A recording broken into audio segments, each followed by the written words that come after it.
Reticular chemistry is the stitching of molecular building blocks together to make framework materials. These framework materials are composed of organic units and inorganic units, and they are porous. Their porosity is extremely high. For example, in 1 gram of one of these materials we call metal organic frameworks or MOFs, in 1 gram there are 10,000 meter square surface area. That's the internal porosity that exists in 1 gram of MOF.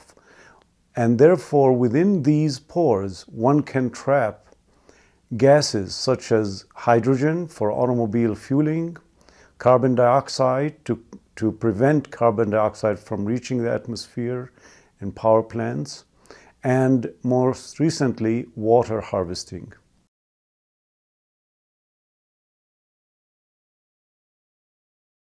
There are many, among which the components that are organic can be functionalized nearly at will.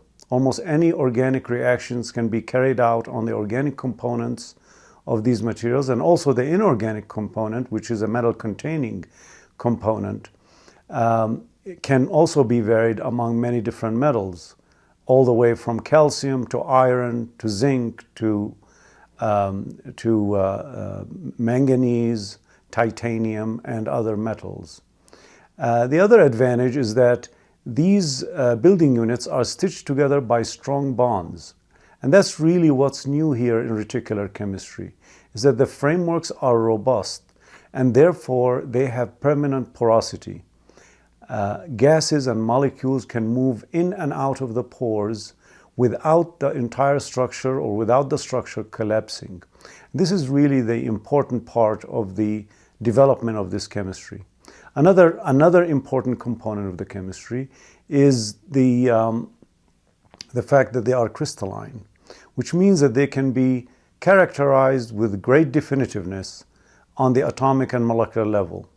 Those are important advantages that have propelled the field forward.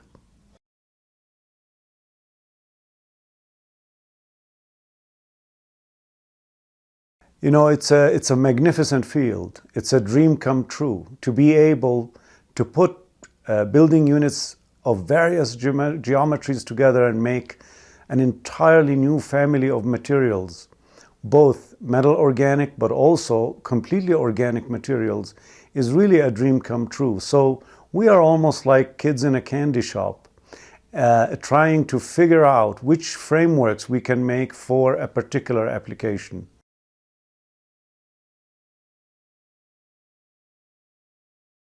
Well, I think the question of the problem of water that